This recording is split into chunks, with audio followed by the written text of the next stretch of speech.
tells us that God is, ano? God is love. Amen. Anong nakalagay doon?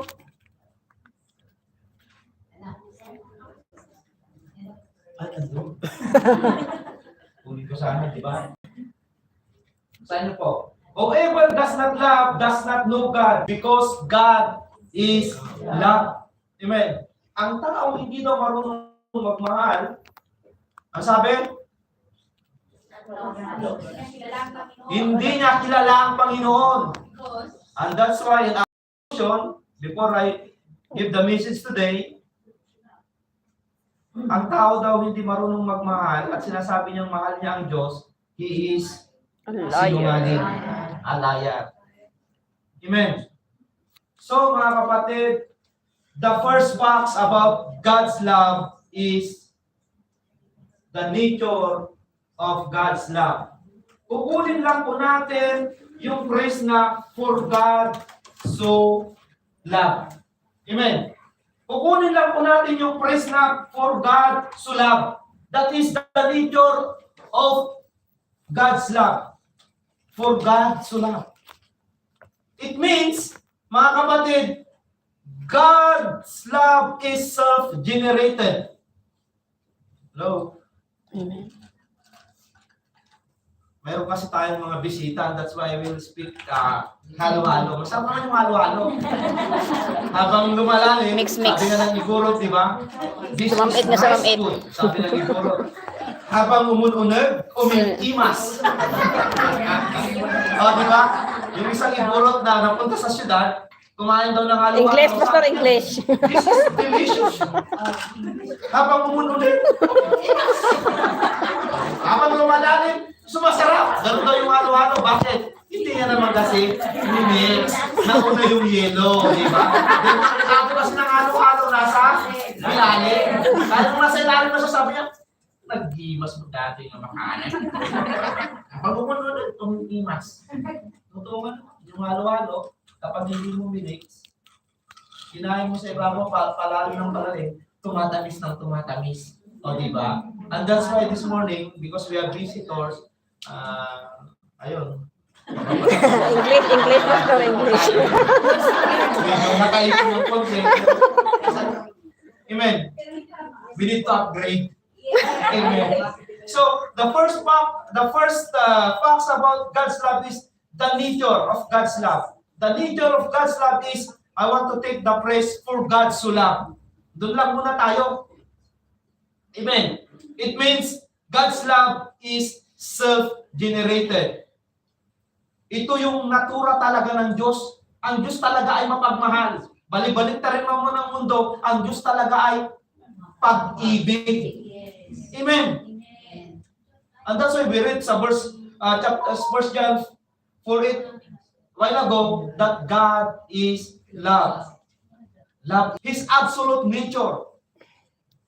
Pag sinabi mo kasing nature, ano ba sa Tagalog yung nature? Ito na yung pagkatao. Natural. This is you. Amen. It means God is love. Siya talaga yun. That is His absolute nature, or that is His attribute. Pagkatao. Kasi mayroon tatay Tagalog kasi. Nasasabi ko sa English kung mayroon naman natay Tagalog. Self-generated, it means yung bang gilatang ano? Yun na yun. Talagang ganun na sa talaga. No? Ang Diyos. Amen. Ito talaga ang kanyang katangian. This is His character. Parang gano'n, no? His attributes, you realize, absolute. Amen. So, likas sa Diyos ang mapagmahal. Amen. Hindi po manluloko ang Diyos. The evidence is you and me. Amen. Thank you, Lord. Right? Even though we are swimming in doing not good in the sight of the Lord, but still God loves me. Amen. If we are maritizing, English ba yun? English gossip. Yes. If we are doing gossip, In Tagalog, monetizing. Naalala ko kasi yung teacher ko dati nung high school, sinabi niya sa amin, ano ba yung English ng poste? Sabi ng isang kaklase namin, Sir, post. Ikaw, ano yung English ng martilyo? Martels.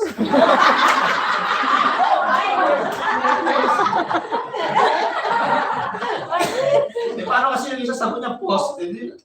Wala siyang maisip martilyo. Martels. Okay. Amen. So, makikita po natin mga kapatid that the evidence of God's love in His nature, you and me. He loved us unconditionally. He did not love us because we are giving our tithes. He did not love us because we are doing our ministries. We are giving our skills to Him. He did not love us because we are offering money for Him. The Lord is not like that. His love is without basis. Ang pag-ibig po kasi ng Diyos is walang basihan. Because His love or His attributes or His character, ito na yung natura ng Diyos. Talagang likas sa Diyos ang mapagmahal. If we study the Old Testament, kung babalikan po natin the Old Testament, how God show His everlasting love with them. In Jeremiah 31:3, He said to the Israelites that His love is everlasting. And that's why you and me, God loves you so much. Amen. If you or me, who are selecting the people we want to love, God is not selecting someone na mamahalin niya. Right? Hindi niya sinabing, oh, I love Pastor Marlon. I love Sister Tilma because he's doing his ministry. No. The love of God, wala akong pili-pili mga kapatid. Hindi niya sinisipin, I love Filipinos. No? All people, the Lord love it. And that's why, gaano ka man kasamang tao, because the nature of God is love, He loves you. Amen. Gaano ka man kapangit ang ugali mo, hello?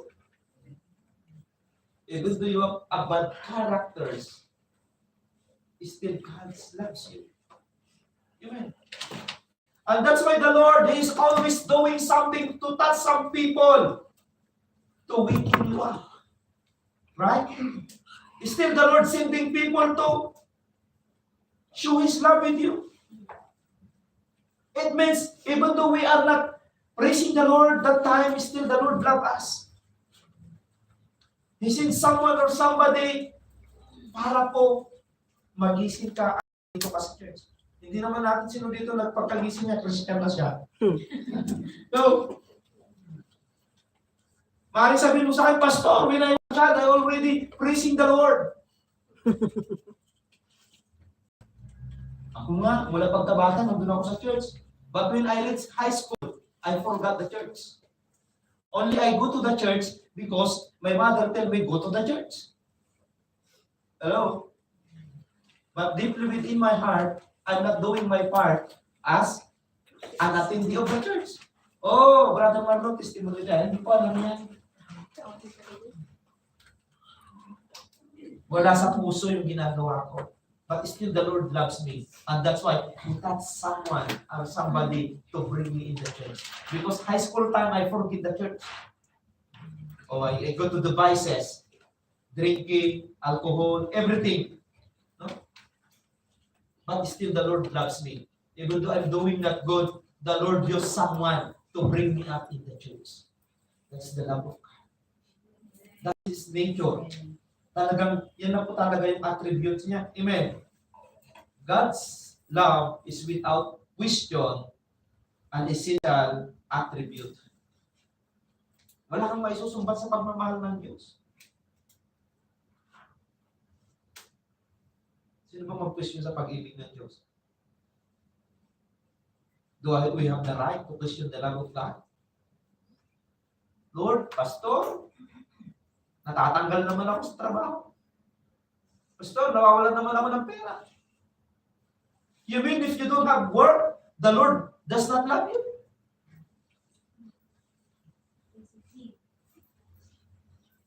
You mean that if you lose your job, the Lord, pinabayaan ka na niya?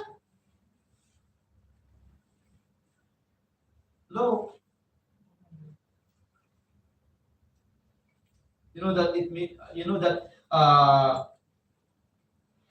Without love, God wouldn't be God.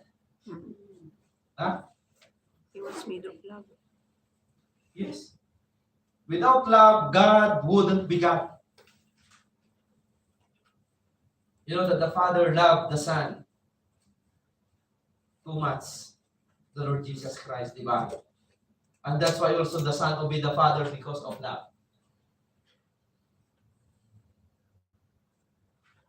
Kung ano yung mission ni Jesus Christ dito, inobey niya dahil sa pagmamahal niya sa kanyang Ama. Amen. Amen.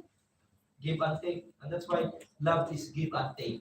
Sino dito yung lagi nang nagtitik, baka hindi mo mabuha. Ha? Kasi if you always take and take, maybe you will not carry it. Mamamatay ka. Bakit? Yun ang tatabot sa'yo. Try also to give. Amen. Because love is give and take relationship. Amen. So, ayun.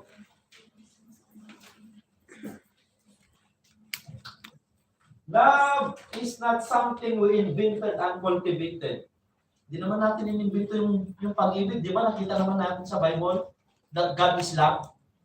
Inimbento ba natin? No. True. Love is an absolute gift from God. Hello? Kung ang isang tao palang mapagmahal, yan ay regalo ng Diyos. Saan ba nakikita yung mapagmahal? Magdudungin. Bakit tutulong ka ba na walang pagmamahal? Ano yung pakitang tao? Nagbibigay ka ba ng walang pagmamahal? Ano yun? Para makita nila, uy, ang bait naman ni Brother Efren. Yun lang ba yung gusto mong marinig? Self-righteous. Ano ba yung sabi sa quotation na, you can give without love, but you cannot love without giving. Di ba tama naman yun? Pwede kang magbigay ng walang pag-ibig. It's true. You can give without love. So that you want the applause or the places of someone or somebody. Wow, ang bait niya. Nakaka-touch. Yung pwede magbigay ng walang love. Para lang ma-please mo yung ibang tao. But sabi nila, you cannot love without giving. Kaya wala pa akong nakitang taong nagmahal na hindi nagregalo. Hello? Tingnan niyo yung mga nanliligaw. May nanligaw ba na hindi nagregalo? Pastor, nasubukan mo na rin bang nagregalo? Sagot daw. Tama? Kahit na babae, pagkakita sa lalaki. Hindi lang kaming mga lalaking nagre-regalo. Di ba? Kapag love niya yung isang lalaki mo, mas magalanti pa kayong babae.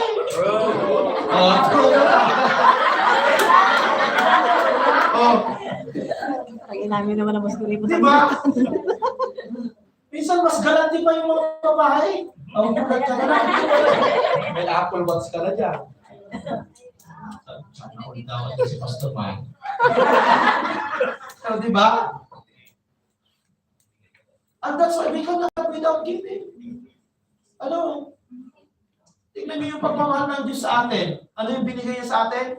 Yung bugtong na anak. Yung kaisa-isa niyang anak. O di ba? Because of His love, nagbigay din siya.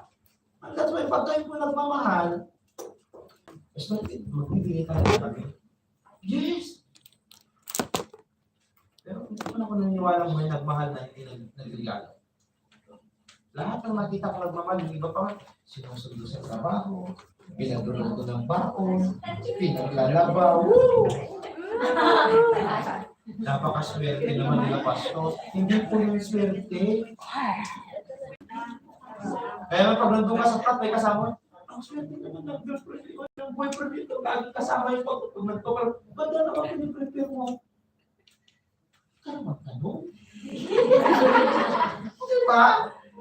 Kasi mahal niya, kaya pinipreparean niya. Minsan kahit puyat na. Pagluto pa rin. That is love. O, diba? Parang ako lang yun. Tapos may kasama pa pala ba doon, no? Diba? Amen. Ganyan. And that's why the Israelites, no? Even though they are go back with their sins, still the Lord loves them. Even though they are worshiping idols. Amen. Then, still the Lord loves them. That is the nature of God's love. Yan na talaga yung nature niya. Yan, that is His character, love.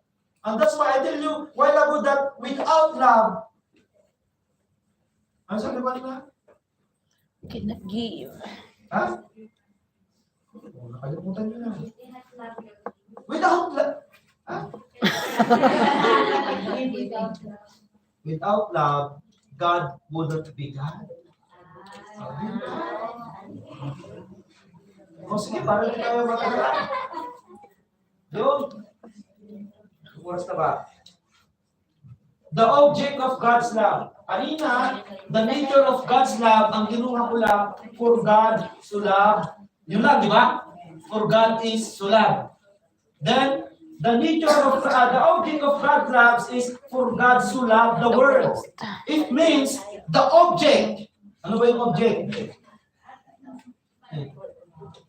Kanino?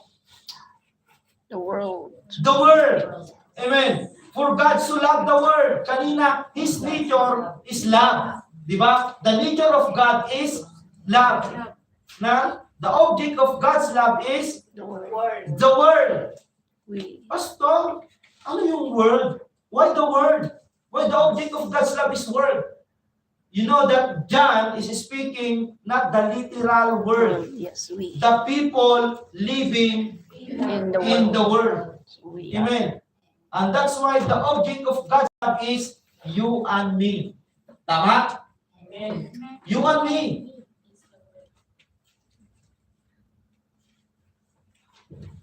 So, God's love the world without doubt. God's love you without doubt. Amen.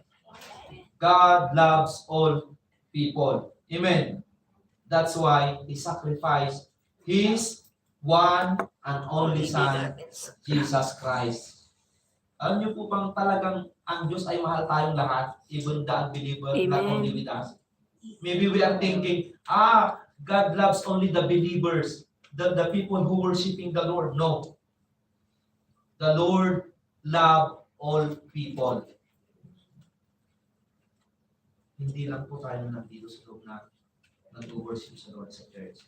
The Lord love all the people outside this place. You see some people they are doing not good, still the Lord love them. Amen. Tingnan po natin sa Matthew. Ang sabi niya doon, that you may be children of your Father in heaven, He causes His Son to rise from the evil. Okay? Bakit? Yung mga masasamang tao ba, hindi sisikatan ng araw, tayo na. Alam mo? O, di ba? And the good and centering on the righteous and the righteous. Bakit? Those righteous only. If there is yung mga taong nagtatanim, di ba? Hindi naman yung tinamnan mo lang na dahil ikaw ay nagsisimba, yun lang ang papaulan ng Lord. Hello? Pag nagsindang ulan si Lord, kasama naman yung mga tanim ng mga hindi mananampalataya, tama? Wala naman na.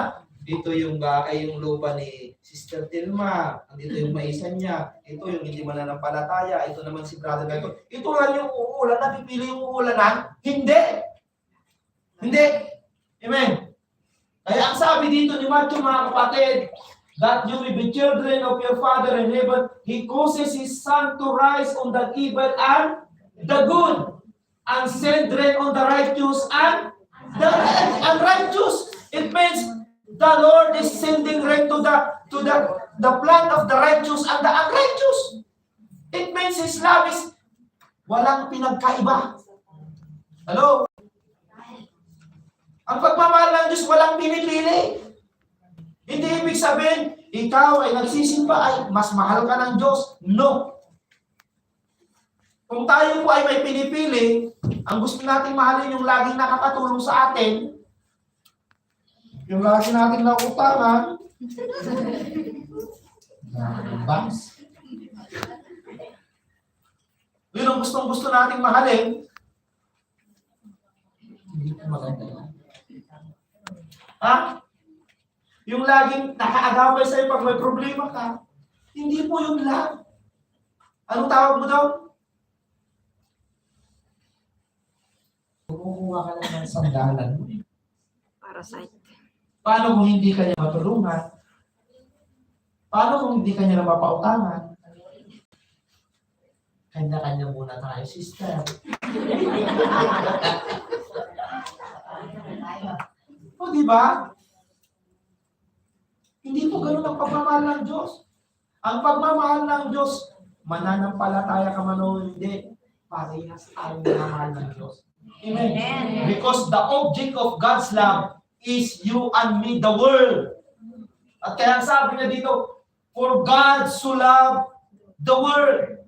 That is the object of God's love. Ikaw at ako. Paano niya pinatunayan niya? Ayan, ang sabi niya dito sa Romans, but God proves His love for us in that while we is still sinners, Christ died for us. Hindi naman sinabi niya na minahal kita noong ikaw ay naging Kristiyano na. Tingnan niyo yung logic niya. You see the logic? The Lord loves you, He said, while you are swimming in doing not good. Diba? The Lord loves you while you are doing, sinabi ko kanina a while ago, gossiping, maritizing, alcoholaling. Lahat po.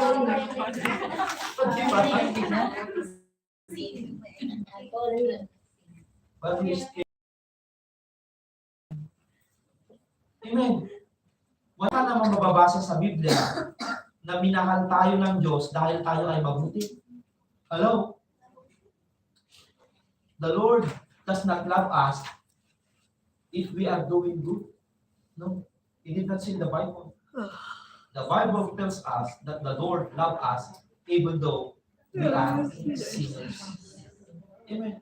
Tayo minsan, hindi ka lang napautangan, hindi ka lang napahiraman, galit ka na, kaliwali na. O, diba? Kanya ka na lang. Hello? Tayo pa yung mga Kristiyano na mananampalataya. Bilisan natin para makuha natin yung conclusion niya. Kasi andun yung pinaka... Ayan. Bago ko po explain mga kapatid, sasabihin ko lang mga kapatid that John uses the word. Di ba? For God so loved the world. John uses the word as a technical word for the realm of people in moral rebellions against God. Kaya niya ginamit yung salitang word na the object of God's love. Kaya tingnan nyo yung John. Puro John to. John ko lahat kinuha. Na puro ang ginamit ni John sa pagmamahal ng Diyos o sa ina-address niya sa tao, ang sinasabi niya lagi is word. Sabi niya, the next day John saw Jesus coming toward him and said, look, the love of God who takes away the sin of the world. Siya yung kumuha ng kasalanan ng mundo. Bakit may kasalanan ba ang mundo? Ibig sabihin ay tao. O, sige. John 3:17, for God did not send His Son into the world. Word na naman. Di ba? Sige, kuya. Ayan.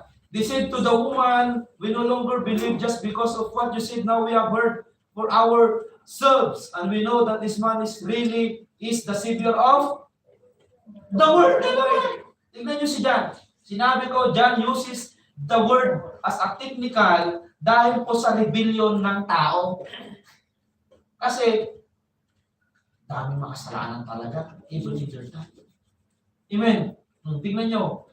John chapter 6 verse 33. Ano sabi na naman niya? For the bread of God is the bread that comes down from heaven and gives life to the world. Papakainin mo yung mundo? Hindi naman, di ba? Not the literary word. The people. Oh, John chapter 8. When Jesus spoke again to the people, said, I am the light of the world. Word lang yung nagamit ni John.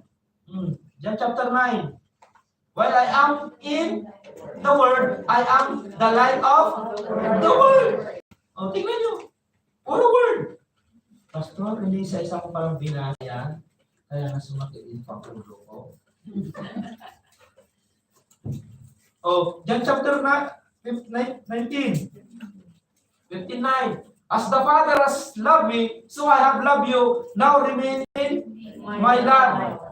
15:19 pala yun. Namali yung pan ko. Sige kuya. Ayan. John chapter 17:4-18. Tingnan nyo sa dulo. Bago magdulo. As you sent me into the world, I have sent them in the world. Puro word. First John chapter 4. Chapter 2. Do not love the world. And anything in the world. Tingnan nyo si John, no? Grabe. Diyan na po tayo, mga kapatid.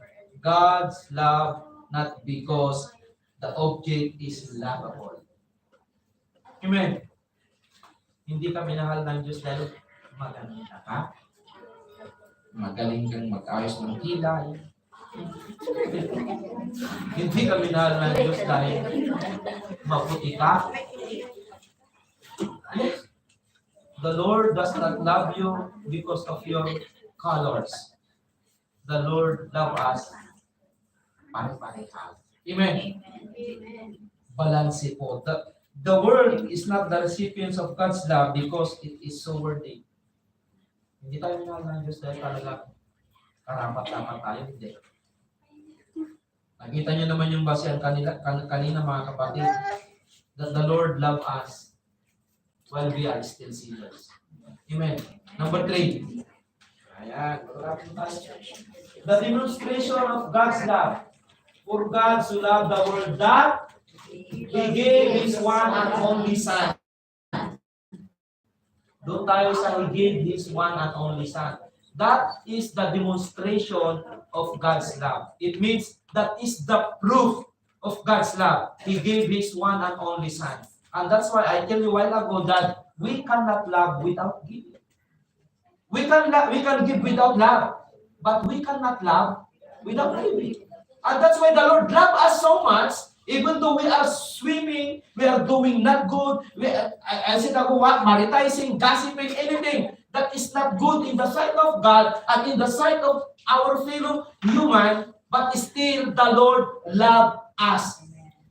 And the proof is, He gave His only one Son.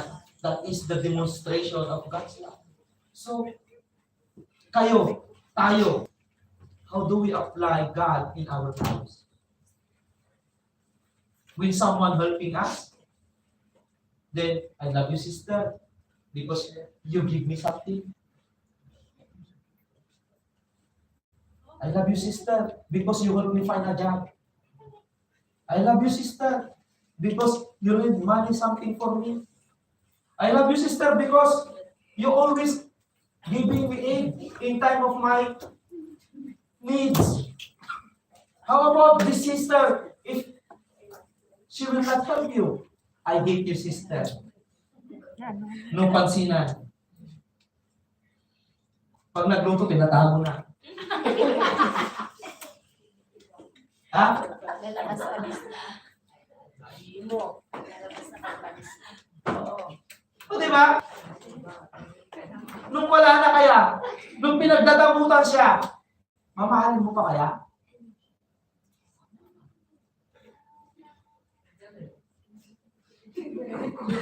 Pwede rin daw. Beloved brethren, the love of God demonstrate when He is sacrificing His one and only Son to give with us as a ransom of our sin. Amen. That is the proof of God's love. Ikaw, kaya mo bang magsakripisyo sa ibang tao? Kasamahan mo sa church? Oh, sister, alam ko wala kang makain. Ikaw na lang bumili ng bigas mo, sa akin na lang. Ayun naman akong kapitbahay na mabait.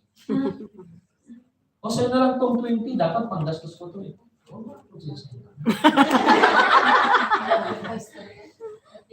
Kung magbigay ka, wala na yung pautot-otot pa. O diba? If you want to help, donate something. Don't tell other people. If you help someone or somebody, don't storyarize him. Diba? Huwag mo lang ito. O diba?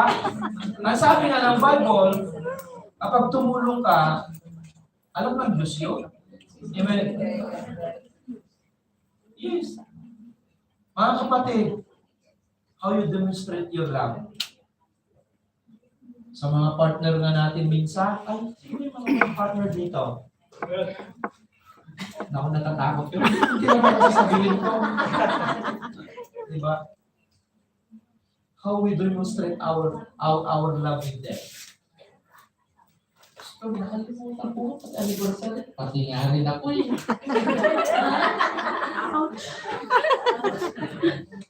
Minsan sa daming stress, nakakalimutan ko lang yung anniversary.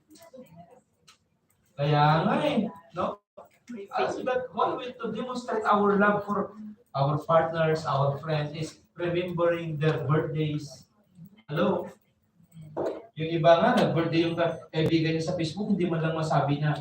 Alam niyo po ba yung salitang God bless lang? Napakalakas ang impact.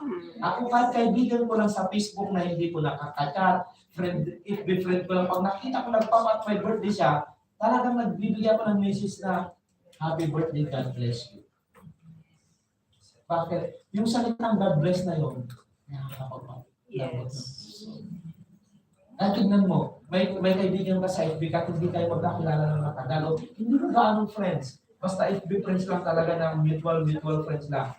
Pag sinabihan ka ng God bless o happy birthday sa birthday mo, iba mo. Tama?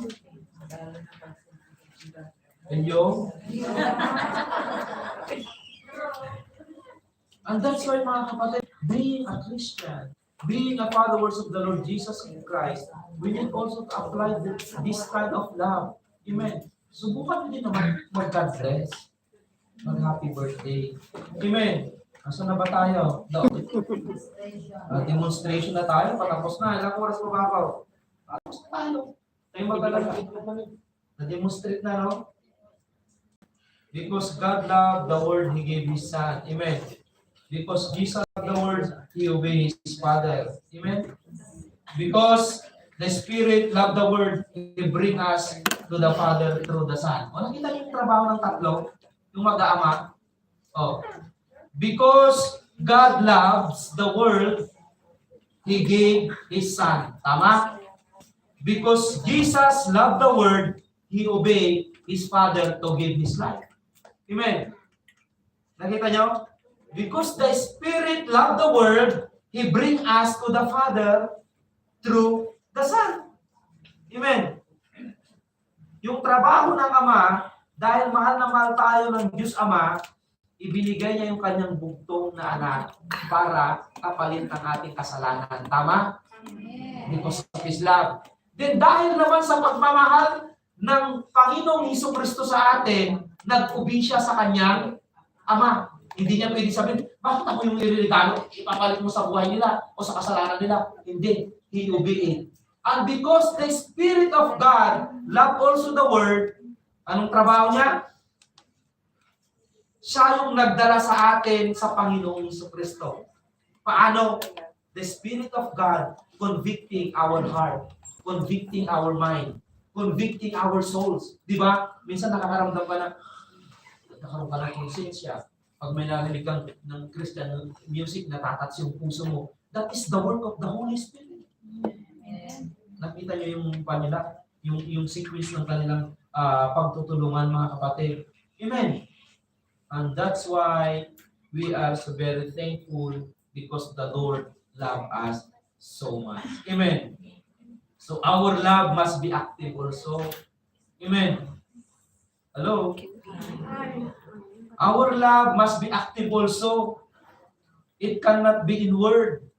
Hindi lang yung sinasabi natin, I love you sister, nakita mo na naghihirap, may 20 dirham ka naman dyan, dahil wala siyang trabaho. Ito, panload mo dun sa ano ba yun?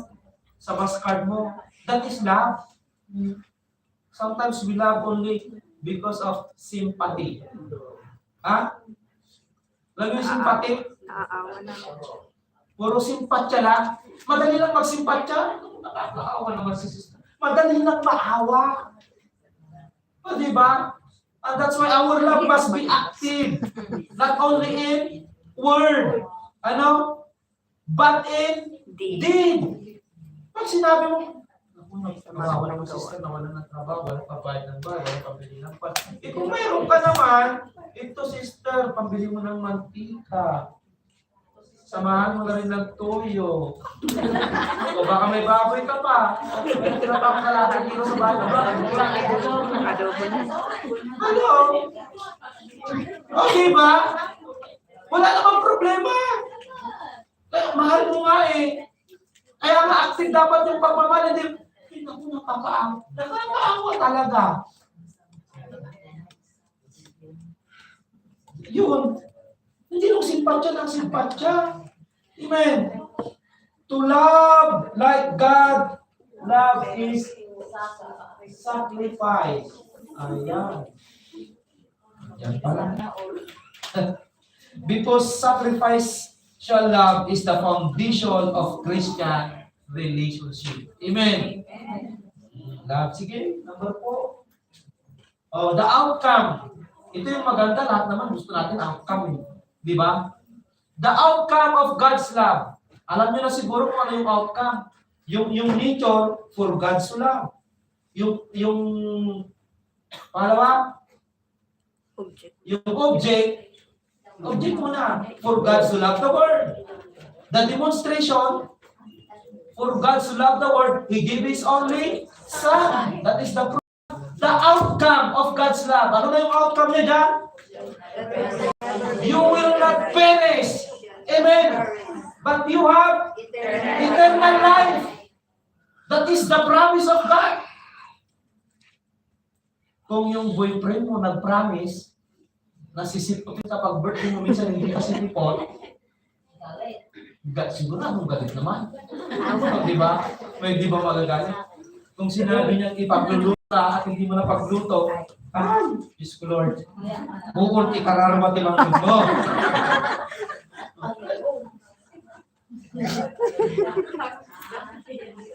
Hindi ko alam sa Tagalog yun ah.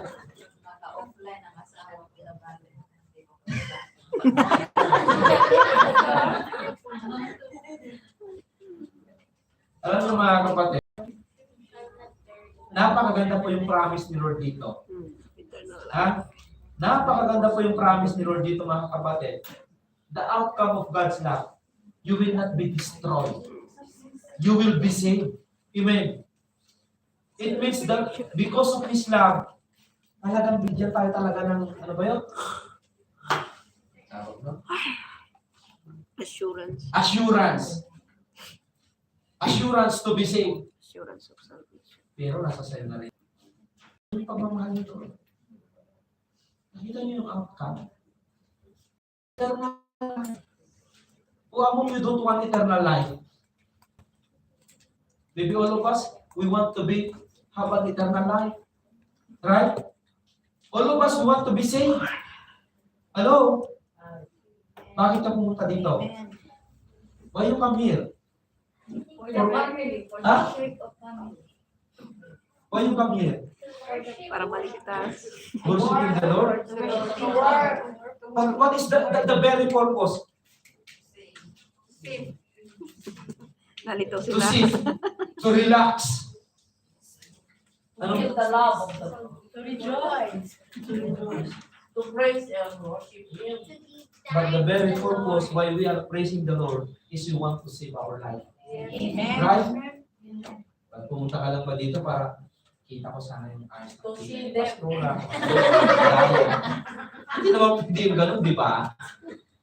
We come here to worship the Lord, but the very purpose is we want to secure our salvation. Amen. We want to work out our salvation. Amen. And that's why we are here. Because of the love of God, prinamis ng Panginoon yan mga kapatid, He promised that you will receive an eternal life. That is the outcome. Minsan, our partners, they are promising with us. Diba? Napapako. Sabi nila, promise to be broken daw pag tao. Napapako. Kaya minsan na-absent sila. O, diba? Sino dito pinangakuan pero hindi tinuloy? O, pinangakuan ng singsing. Pinangakuan ng singsing pagkasalan pero hindi tinuloy. Ako na bumili ng singsing namin. Oh. Napakabilis talaga. Si Nanay Lorena talaga. Magaling maging ginan eh. Kasi sabi niya nga, siya pa magre-regalo sa magiging mapapangasawa ng maging ginan. No? Ito namin si Reto. Kaya mga kapatid, ano po yung apat na napag-aralan natin?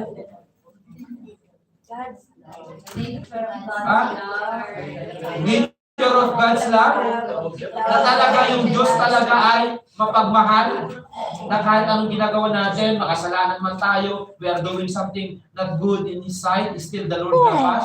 That is the nature of God. Love talaga. Ang yung pangalawa, the object of God's love is you and me, the world. The three is, the demonstration of God's love is His sacrifice. Amen. Kahit naman tayo minsan nagsasacrifice sa mga minamahal natin, di ba? If we love our families, and that's why we are all here, because we are sacrificing ourselves for the better or for the good of our families, right? Dahil mahal po natin ang ating mga pamilya. We love our families, that's why we are here. Even though our bosses, our managers, shouting with us, telling anything that is not good in our ears, we are all accepting it because we love our families. We want to give better future for our families, right? And that's why we are here. Because of love. We love our families. Walang taong pumunta dito para lang mag-enjoy. No one come here as a foreign worker to enjoy. Bonus. They come here to work. Join man. The very purpose is because we love our families. And that's why we want to give them a better future. A good future. Amen. Because of love.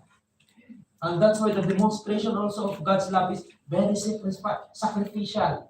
He gave His only begotten Son. And the promise or the outcome of God's love is you will receive Salvation. eternal. That is a great blessing.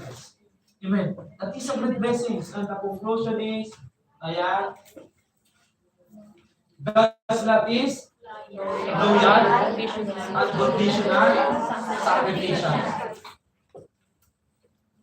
Huwag ka lang mapapasana all. Dahil minsan yung karelasyon natin minsan, hindi loyal. Amen. Saan natin mahahanap yan? Sa Mars. We just only find this Ay, word only in from the Lord. God. Jesus Christ Himself alone. Because God is loyal, unconditional, and sacrificial. Mga kapatid. Ano pa ba? Conclusion, ayun. Whoever does not love, does not know God because God is love. First John Sige, kuya. Malalaglag na rin yung jacket niya. Tapos na. Okay na. Ano pag-aralan natin? God's love. Facts about God's love. Sana, pag nagmahal naman kayo, hindi lang yung mga tao na makatulong sa inyo. Sana, pag nagmahal naman kayo, hindi lang yung mga tao nagpapautang sa inyo ang minamahal nyo. At sana, pag nagmahal naman kayo mga kapatid, hindi lang yung mga tao na trabaho nyo. Sana, pag nagmahal kayo, hindi lang si sister at si pastor. Ang sabi dito, we need to apply the God of love, or the love of God, that we also love those people outside the world, those people who are doing hindi maganda, mga kapatid. Please, send them a word of God. Amen. Pag may nakaupo ka sa sasakyan, hello sister, try to exercise the word, hi, how are you? Amen. Hello. And thank you. God bless you. Amen. Ako, saan man ako pumunta, ibang lahi man, kalahi man, another people, another foreigner people, I always tell if someone is in my front, nakakasalubong ko sila, I always tell them, hi, how are you? And if they do something with me, I will always tell, thank you and God bless you. This is the way to respond the love that they are showing with us. Amen. Being the followers of the Lord Jesus Christ, we must apply or we must copy the love of God that He bestowed in our life. Please allow your spirit, please allow your heart to listen what the Lord telling to you. Beloved brethren, if you love someone, please sacrifice also. If you love someone, please try also to give something. Amen. Pastor, mahirap palang magmahal. Hindi mo mahirap magmahal. Napakasayang magmahal. Amen. So, beloved brethren, I already shared to you the 4 facts about God's love. Una, the first, the nature of God's love. The object of God's love, the demonstration of God's love, and the outcome of God's love. May God bless you all. Amen.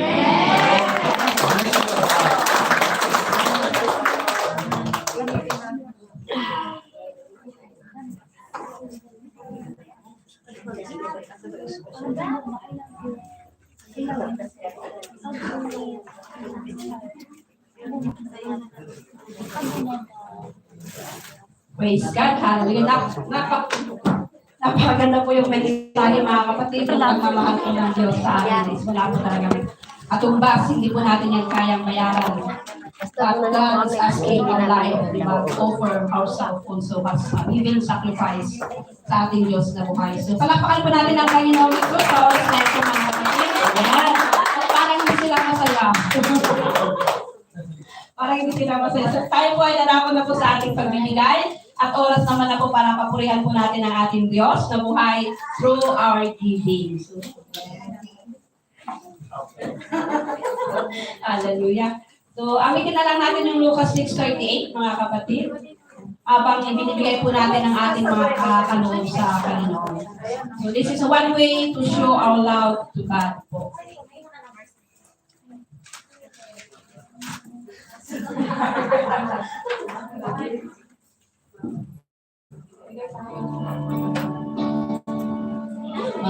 Magbigay tayo sa Panginoon tayo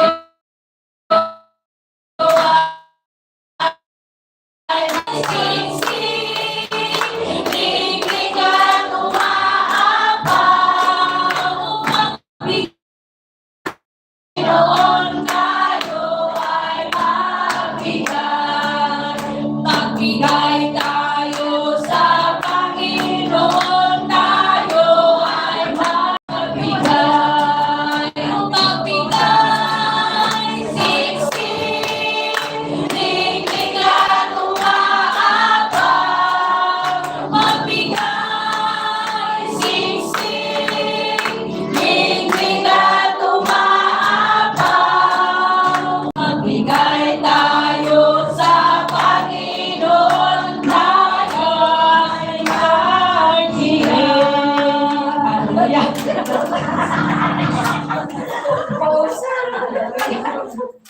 Tayo po ay magsitayo mga kapatid and let us pray for this opening sa Hallelujah. Jesus, Lord, once again, we thank you so much for your loving kindness, for your faithfulness in our life. Thank you so much, O Father God, sa pagmamahal mo, O Lord God, na kailanman hindi po namin natutumbasan. And Lord, nandito po, Lord God, ang mga tithes and offering, thanksgiving, O Father God, as one way, O Father God, upang maipakita po namin ang pagmamahal din po namin sa iyo, O Father God. Hallelujah, Jesus. In return, O Father. Lord, maraming salamat sa mga kapatiran na siyang nagkaloob ng mga kaloob na ito, O Father God. Lord, dalangin po namin na pagpalain mo ang kanilang buhay, ang kanilang mga trabaho, ang kanilang mga sponsor, ang kung saan po sila nagtatrabaho, Father God. Lord, I declare, Lord God, na patuloy na dadaloy, O Father God, ang biyaya at pagpapala mo, O Father God, sa mga sponsor, Father God, company kung saan po kami nagtatrabaho. And dadaloy po, Father God, at ito po, Lord God, ay para po sa iyong kapurihan, O Father God. Lord, galing doon, O Father God, sa mga kapatiran na hindi po nakapagbigay. Lord, we don't know the reason, O Father God. But Lord, nakikita mo yung sitwasyon ng kanilang buhay. Dalangin din po namin, O Father God, na continue, O Father God, na ipagkaloob mo po yung nararapat, O Father God, na para po sa kanila. Lord, we give you back all the glory, praise, adoration, and thanksgiving. In the mighty name of Jesus, amen.